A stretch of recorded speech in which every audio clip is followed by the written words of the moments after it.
Thank you for joining us this afternoon. Uli and I are very happy to share a little bit of time with you talking about collections, some of the next generation optimization techniques that FICO's deployed on just about every continent in a number of different loan environments to help many of your peers to collect better. My name's Matt Stanley. I currently lead FICO's global optimization sales in both the direct and partner channels. I've been at FICO a mighty long time. I started as an analyst, a data scientist, and have been moving towards more on the business side for the last 15, 20 years. That's probably about all you need to know about me right now. I'll be joined in a minute by my friend and colleague, Ulrich Wiesner. Ulrich is a data nerd and a collections nerd rolled into one. He's got an immense amount of experience consulting on how to collect better, more efficiently, more effectively, and he's in our consulting practice. And fun fact about Uli is he's got a PhD in physics, so he's far smarter than I. You've met me, you've met Uli, now let's meet Dave. That's Dave, looks like a nice enough guy, but Dave is delinquent. And it's our job to decide what to do with Dave. We've got questions. Our belief is that we have the ability to influence Dave's behavior. We can do things that lead to better outcomes. But the question is what? What is the thing that we can do? What's the action we can take that's going to maximize our chance to get the desired payment from Dave at minimal cost, minimal disruption, minimal impact to our net promoter score, etc. If we didn't think we could influence Dave, if we didn't think we could influence anyone, our job would be easy. We just sit and wait for the mail. But we have this confidence that if we do the right thing, we can lead Dave to a better outcome. The job would be simple if it was just Dave in the portfolio. The reality, though, is we've got to do this at large scale. When I ask the question, what's the best choice? What's our best action for Dave? We've got to consider a number of different elements, a number of different dimensions to this challenge. Our best choice of action depends on many factors. The first and perhaps primary is what's our organizational goal? What are we trying to achieve with our collections policy? Are we trying to minimize roll rate, maximize dollars collected? Are we trying to attain an acceptable net promoter score? Depends on the circumstances. But step one in making a good decision is understanding those organizational goals. Step two, understand your organizational constraints. What are the channels that you can contact Dave through? What are staffing levels? What's the budget? Do we have enough money to do what we want with Dave, or have we already spent all of our collection budget collecting on other people? Third, regulatory constraints. You think that Dave going delinquent is expensive? Try a regulator's fine. So you've got to make sure that your collections policy is always aware of regulations, never runs afoul of regulations. You never find yourself on the wrong side of regulatory policy. Fourth thing, our best choice of action depends on what we know about Dave. Not all customers are created equal. Not all Daves are created equal. So we should be leveraging everything, every data point we have at our availability to ask ourselves, is there value in that data point? Is there signal in that data? Can we make a better decision based on every incremental thing we know about Dave? And then finally, we all work in an environment where we have a number of existing predictive models. What do our models say about Dave?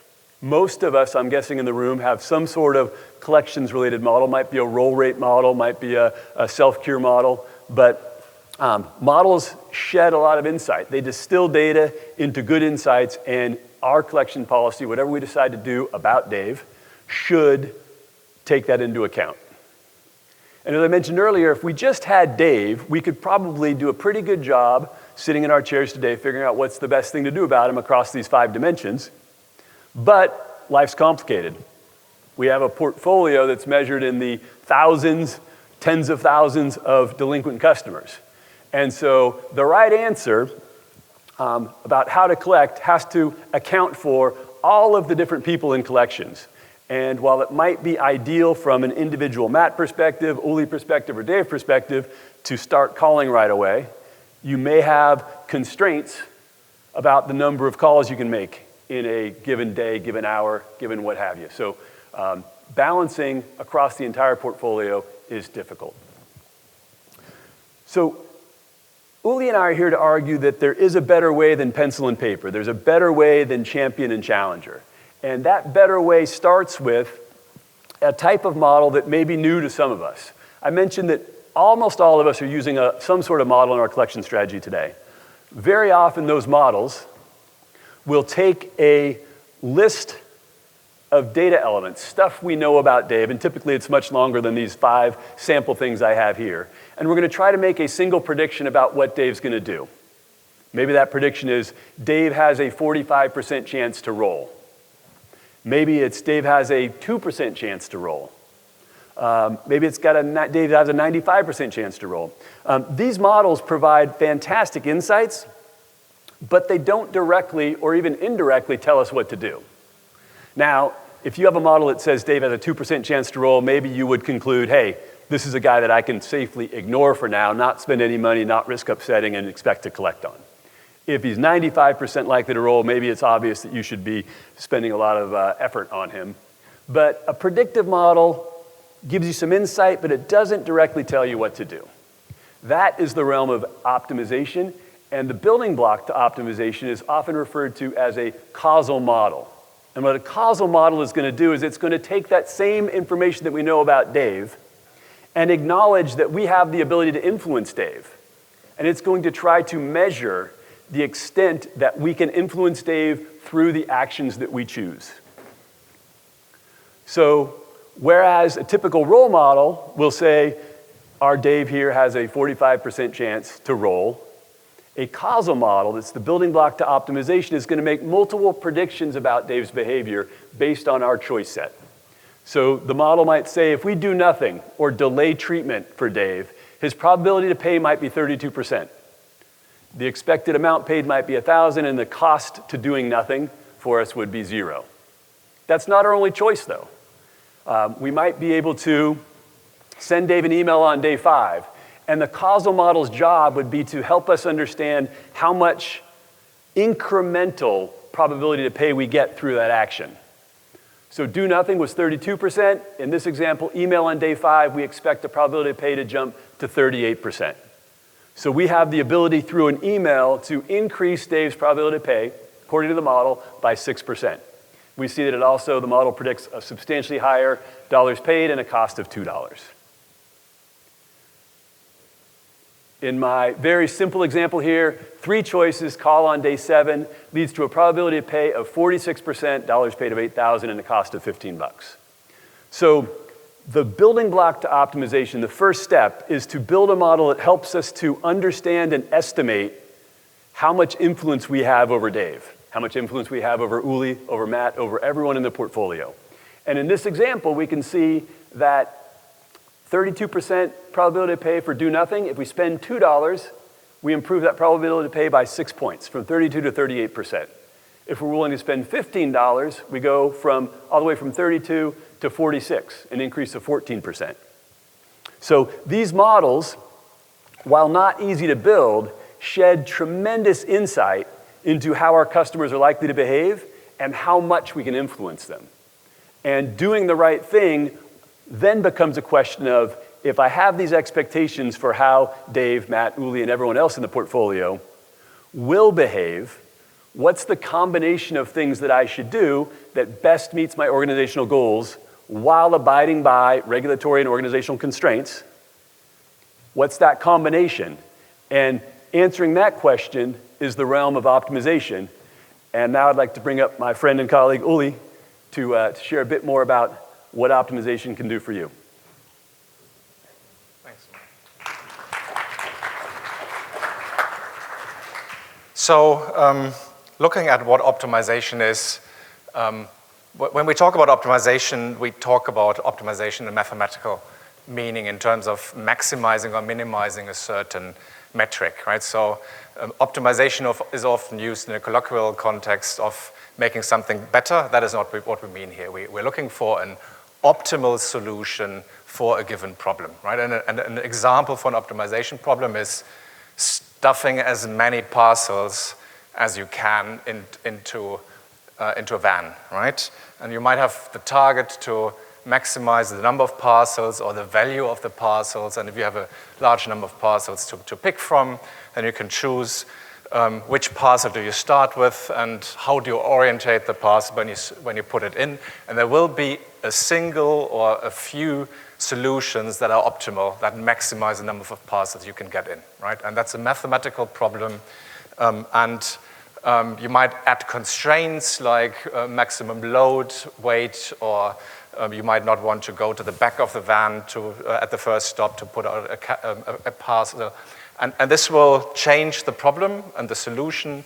There's mathematical methods to find the optimal solution, right? And these methods we use when we do optimization, and we do that not just with financial industry clients, but also across other industries like airlines and logistics providers.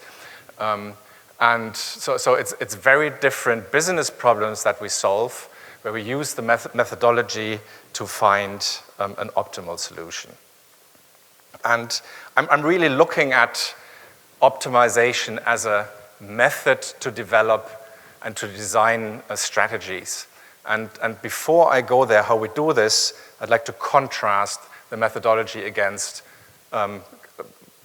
design strategies that you're all using, right? So the easiest way to get to a decision strategy is that you ask somebody who's done it before, an expert, right? And you go to him and ask, can you give me a collection strategy, right? So that's an expert-driven judgmental strategy, and that strategy will behave in a certain way. You can put it into market, and you can test how it performs. And if it's a collection strategy, it will imply some operational costs, and it will create a certain portfolio performance, right? And if you're not happy with that strategy, then you can do some changes, and you can champion challenge that strategy. And if you're more advanced, then you can probably add a data-driven component. You can add a scorecard, something that uses statistics for your segmentation, right? And that typically will perform better than a purely judgmental strategy. And again, you can use Champion Challenger to gradually improve that. The problem with Champion Challenger is it's a very slow learner, right? So you have to put it into production, and it takes a couple of months to perform. And then when you know which strategy is better, then the market might already have moved on, right? And so something that is quicker is simulation. And when you build the action effect models that Matt talked about, then you can try out some strategies in a simulation, right? And that will give you a way to advance faster. But when you have a complex strategy and you can split on many segmenters and you have many actions to pick from, then this is still a method that is that does not allow you to explore your entire decision space in an efficient manner. So you can try 10 strategies, and you might find out that, and for each simulation, you get some KPIs that you're interested in, and it might turn out that some of these strategies do not perform as you wish, and then they are ruled out, and then you can pick one that you put into production as a challenger. And again, it's a slow learning process. And the important thing is, with all these methods, you have to come up with a strategy first that you test either in a simulation or in production, right? And we are, with optimization, we are overcoming this, and we are asking business questions, and we want optimization to give us a strategy with certain features, right? So we can ask a business question, for example, like, what's the strategy that minimizes my roll rate, or the strategy that minimizes my impairments, or that maximizes my cash collected? And then optimization will find the strategy that fulfills that goal, right? And that strategy will then create some operational effort. And you might want to be, or you might be willing to give up some of the portfolio performance for something that is more efficient and cheaper, right? And optimization will then tell you, will give you alternative strategies with lower operational effort, right? And the question you asked there basically is, if I want to save operational costs, what's still my best strategy that can achieve that? And you can even ask questions like, if everybody only gets the minimum treatment, what is the damage that does to my portfolio performance? And then you can look at this trade-off. You can understand the trade-off between competing targets, like saving operational costs and maximizing portfolio performance, minimizing impairments or minimizing roll rates.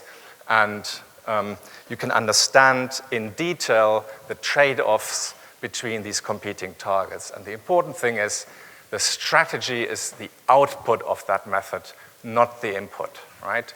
And for each of these dots is a strategy, and you will be able to understand in detail why this strategy performs in a certain way and which segments create the value and what actions on these segments are delivering the performance, right? So it's a strategy design method, and when you then add additional constraints, like I can only contact the customer so many times in a month, or I have this competing target that I need to hit, and it will shift what we call efficient frontier, the trade-off between the competing targets, and you will be able to put a price tag to each individual constraint that you apply. How do we do this? Right? We do this by doing exactly what Matt explained in the detailed example. Right? We look at the data of an individual customer, and we predict how the customer is going to perform if we do something.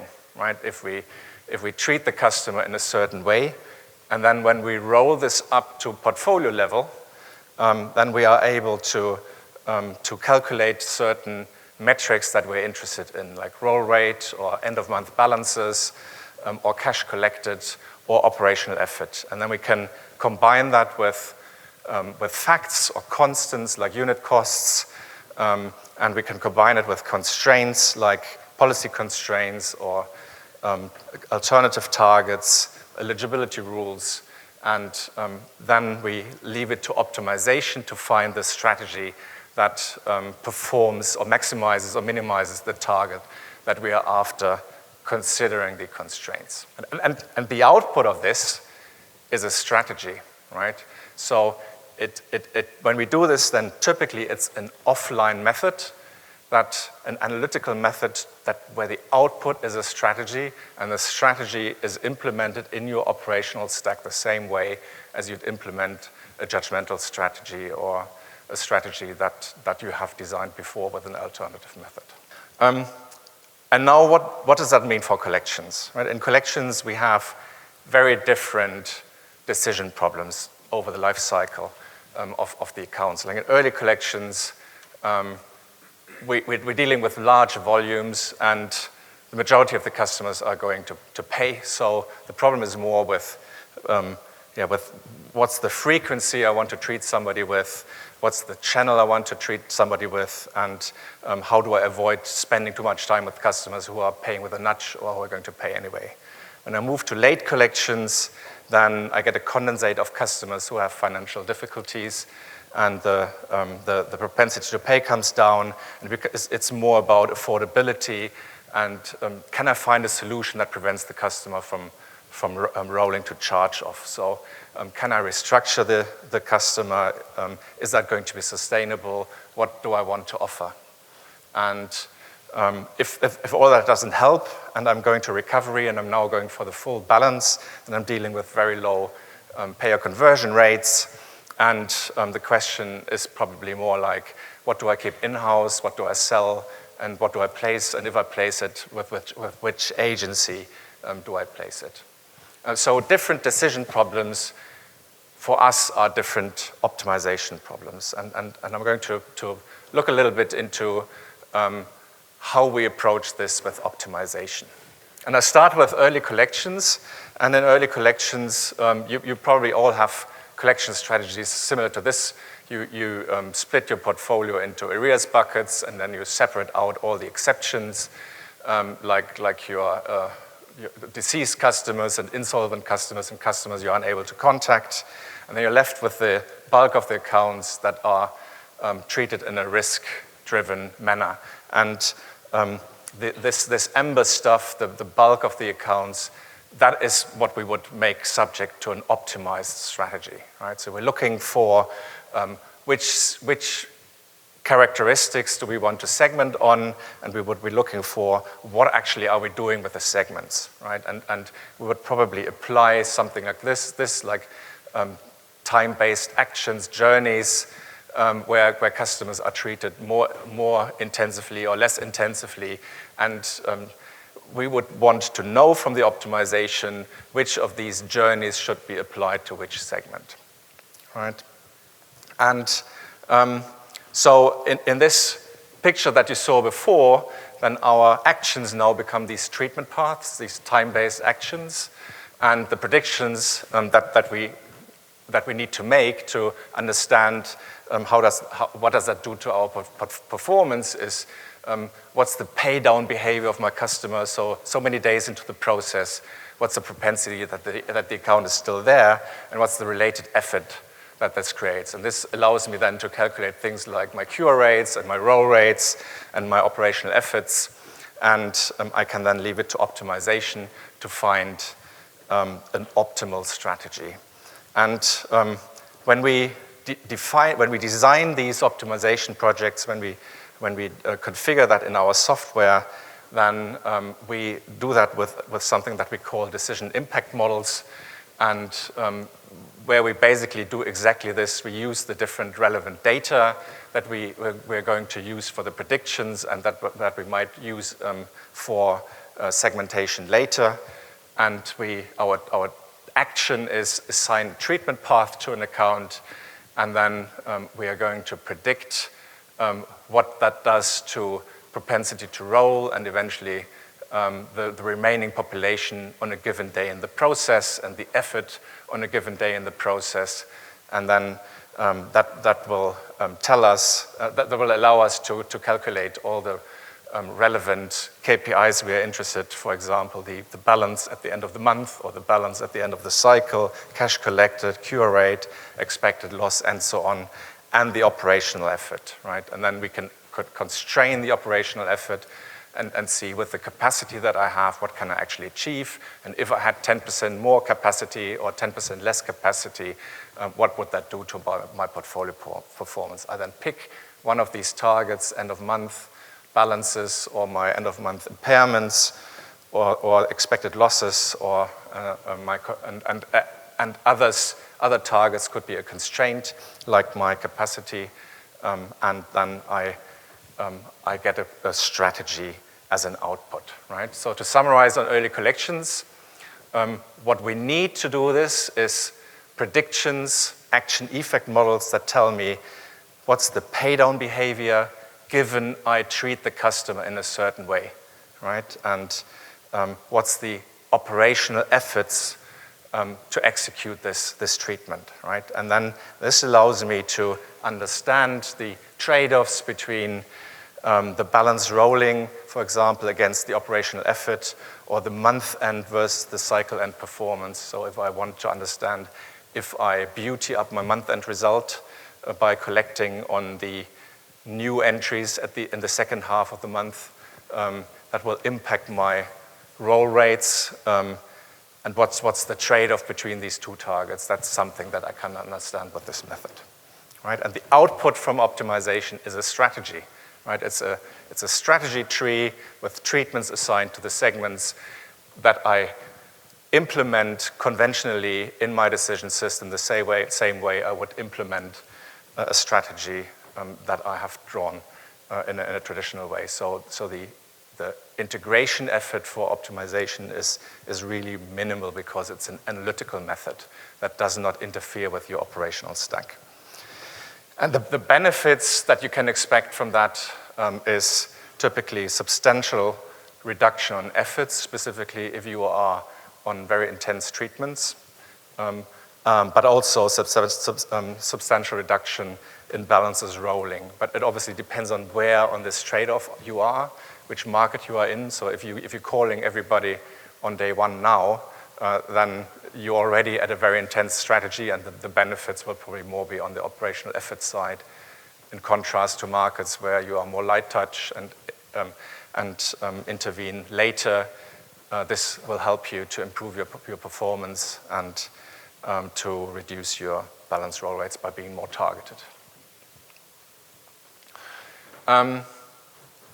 When we move on into recoveries, then into late collections, then restructures become more relevant, and you might have a number of restructures in your toolkit, like temporary or permanent reductions of the installment combined with term extension, payment holidays or step-ups, and eventually arrears capitalization or interest reductions.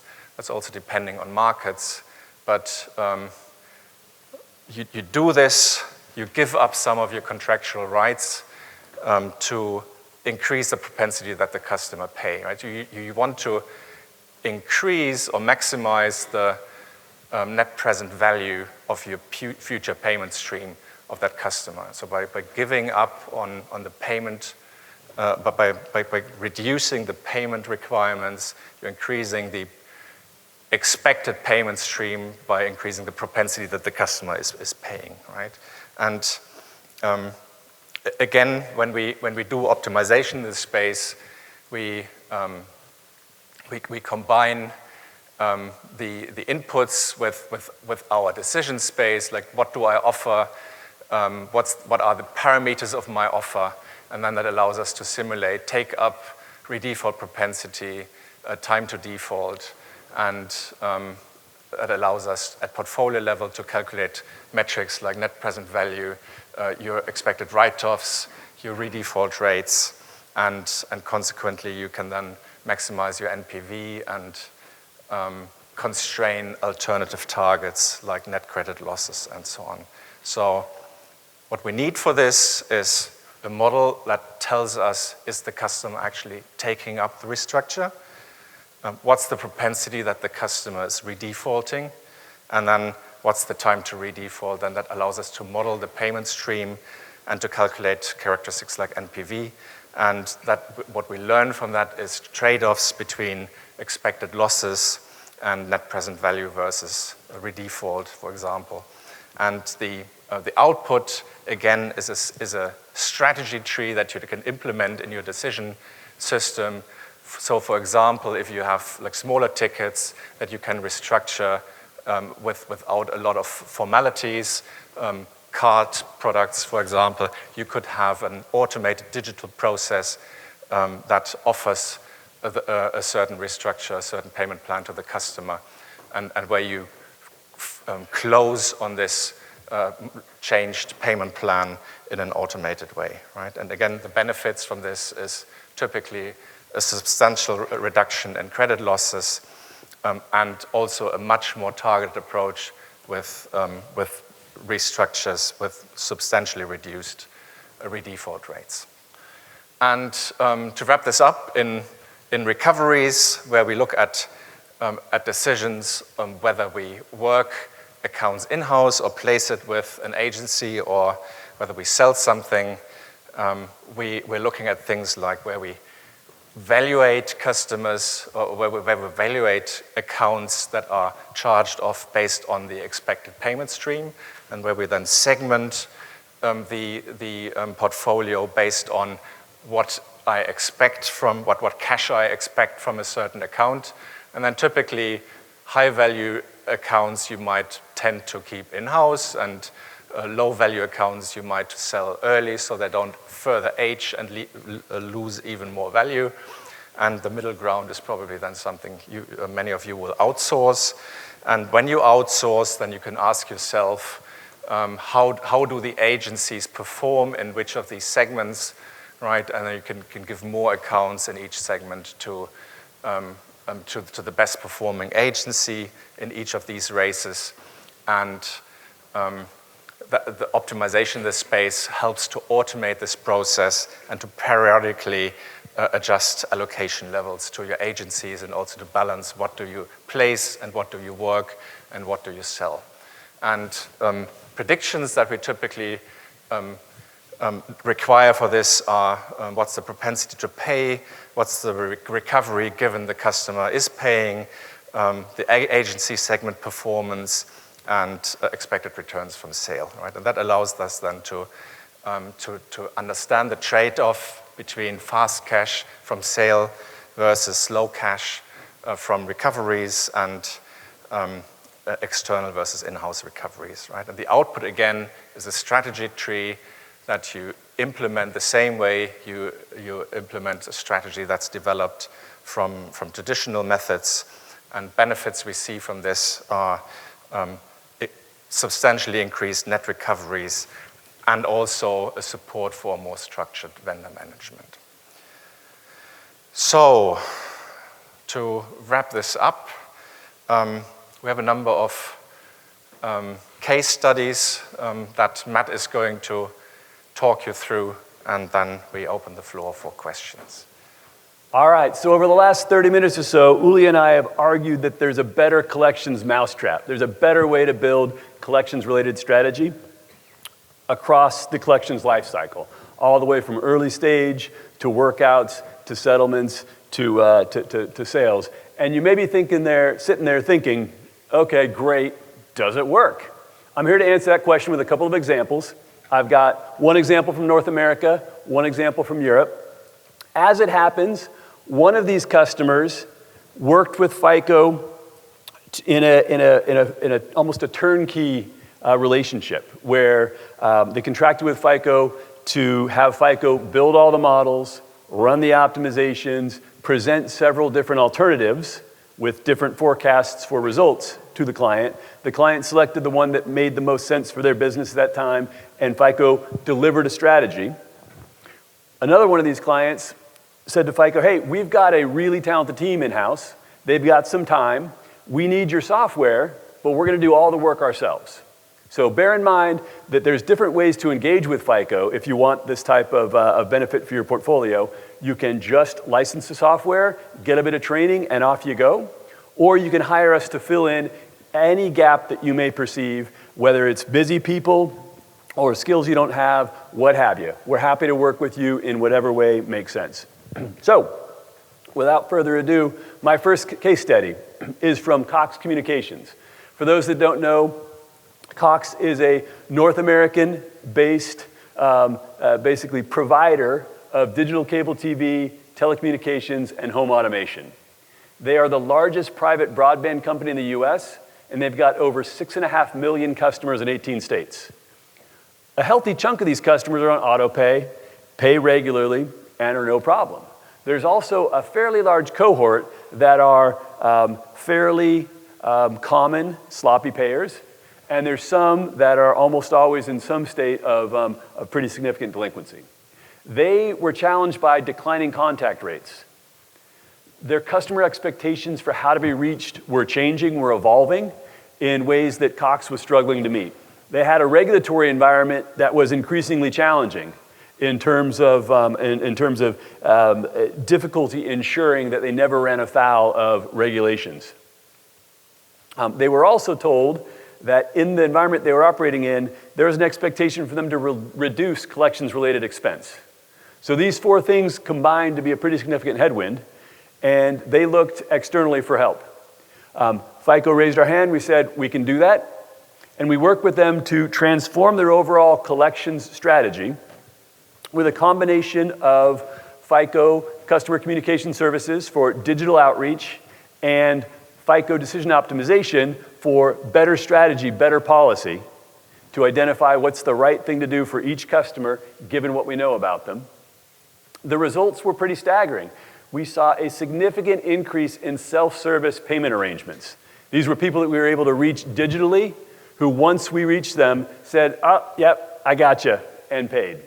No need to talk to anyone. Very low touch, low cost, client-friendly way to ensure more dollars collected. They saw a dramatic reduction of inbound calls. which had a significant improvement on their cost profile. And the annual savings are measured in the multi-millions of dollars in terms of reduced OpEx. So a fantastic example of how optimization can materially move the needle, and in this case, in addition to improving the economics, create a better environment for the customers. If you're interested, we do have a recording. Take a snap of that slide, and you can watch that video on the plane ride home or when you get home. So that's example one of two. The second, a European bank. This is Česká Sportelina. They were fairly early adopters of FICO's decision optimization software and methodology. Early collection treatments was not the first optimization project they did. It was probably the third or fourth. Česká Sportelina is based in the Czech Republic. It's their oldest and largest bank. It's part of the Erste Group with 4.5 million customers, over 3 million cards, total assets of about 70 billion. Their challenge was to minimize the economical impact of pandemic on retail collections portfolio. They desired a more targeted approach to collections. The solution was to do what Uli and I described. In their case, they built the models that were required. They ran the optimizations. They selected the scenario that made the most sense for them, implemented a strategy in their decisioning system, and almost immediately realized a 25% reduction of operational efforts as measured by call minutes, stable balance roll rate, constant payment rates, so they were able to take a quarter of the cost out of the operation and still collect just as much. And that allowed them to free up collection staff for other products, more capacity to help customers under financial stress. So they repurposed some of those hours that were being devoted to early stages, realized the exact same roll rates, and repurposed that staff to other high-value activities. So 25% reduction in cost. I should point out, both of these examples leaned more into cost reduction than they did roll rate savings. One of the beauties of optimization is depending on where your portfolio is and depending on where you want to take it, optimization can often be used to meet different objectives. We do have clients that used optimization to dramatically reduce their roll rates to the tune of 3-5%, sometimes more. So these examples really leaned into cost savings. We do have other people we've worked with that leaned into roll rate reduction. And the beauty of optimization is you can often choose which path you want to go down.